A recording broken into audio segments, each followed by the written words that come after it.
It's okay to try again, and I'm happy to see you. It's a wonderful session again. Today I'm going to be talking about 5 things I wish I knew when I started off as a beginner guitarist. Okay, this is some very important things that you don't want to miss, and I really want to save you of the stress of learning, even as we journey together in this video.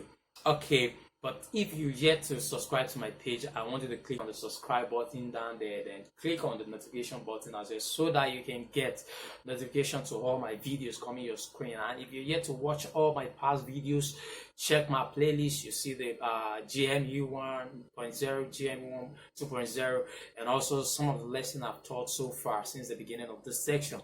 Okay, let's move straight to the point. Number one thing I wish I knew when I started up as a beginner guitarist is one, that understanding chord, how it is being formed and how it's being used is very, very important. You know, when I started, it's not as if I don't have a mentor, but I have a mentor, but not a permanent teacher, not someone who is so available, you know.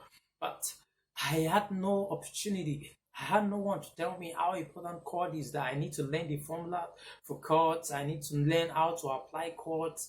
So all I just did was, you know, just learn the 1, 4, 5 chord, and I think 2, 3, and 6 chord. Then we started out playing from one key to another, from one gig to another. You know, everything you know based on that 1, 4, and 5 chord. It's really funny, but come on, it's not really interesting, because at some point you realize that there's something more than just 1, 4, 5 chords, something more than 2, 3, 6 chord, but you don't know how to go about it.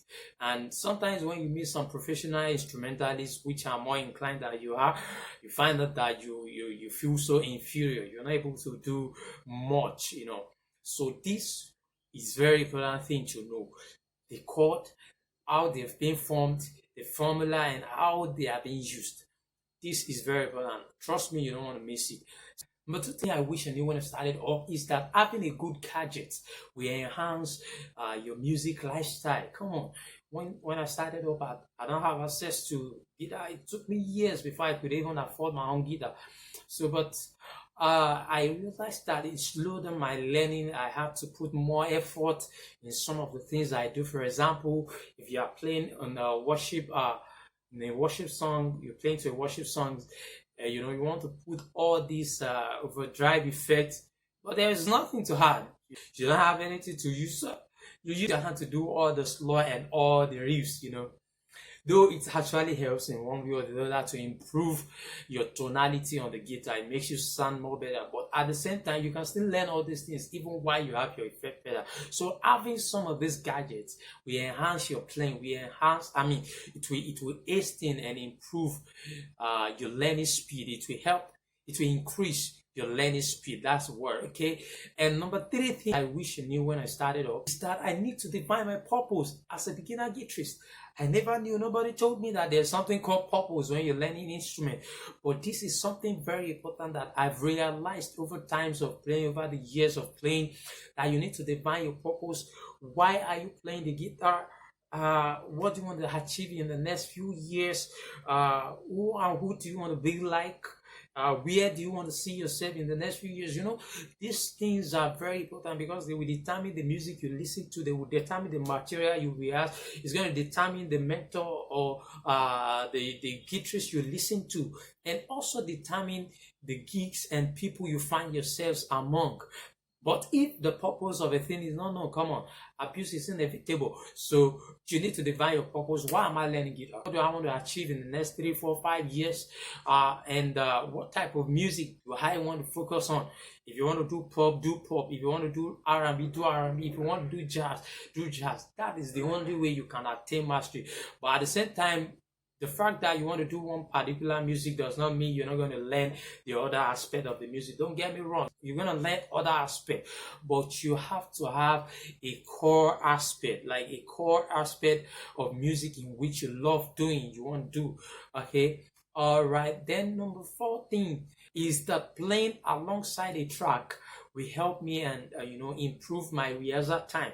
Okay. Most of the most of the complaint I get from beginner guitarists is that, sir, please, I don't know how to rehearse. Like, I get tired on time. Sometimes I'm even stuck. I don't know what to rehearse. And I'd be like, really? You don't know what to rehearse?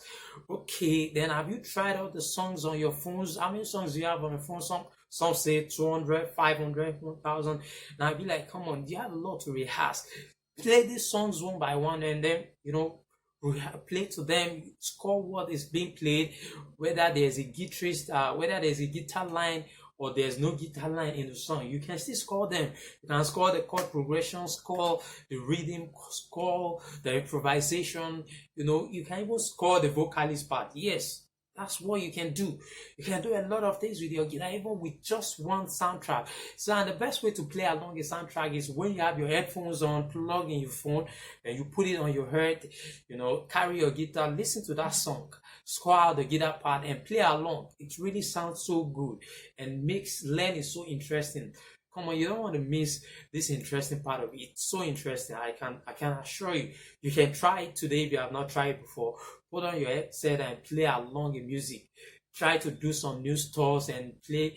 You can play what is being played in the song. It's not bad, but you can also try some new stuff along. Okay. The number 5 thing I wish I knew, which is the last thing I'm going to be talking about in this video, is that whenever you are given a song to score, that learning the chord progression is as important as learning the solo and the rhythm.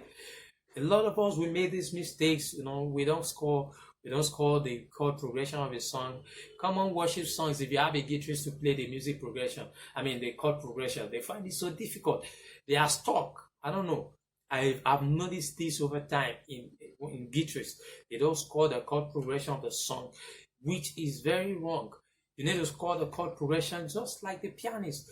What if something happened when you're playing together in a band and the piano goes up? So how do you cover up? Are you going to keep playing the solo part of the song? No. You have to learn the chord progression of the song. And there are times that you don't even need to play the solo. You don't need to improvise. You don't need to play. You just have to hold on to the chord and doing something soft, So that is the reason why it's so important to learn chord progression whenever you want to score a song. Mind you, when you understand more chord, then you understand improvisation the more.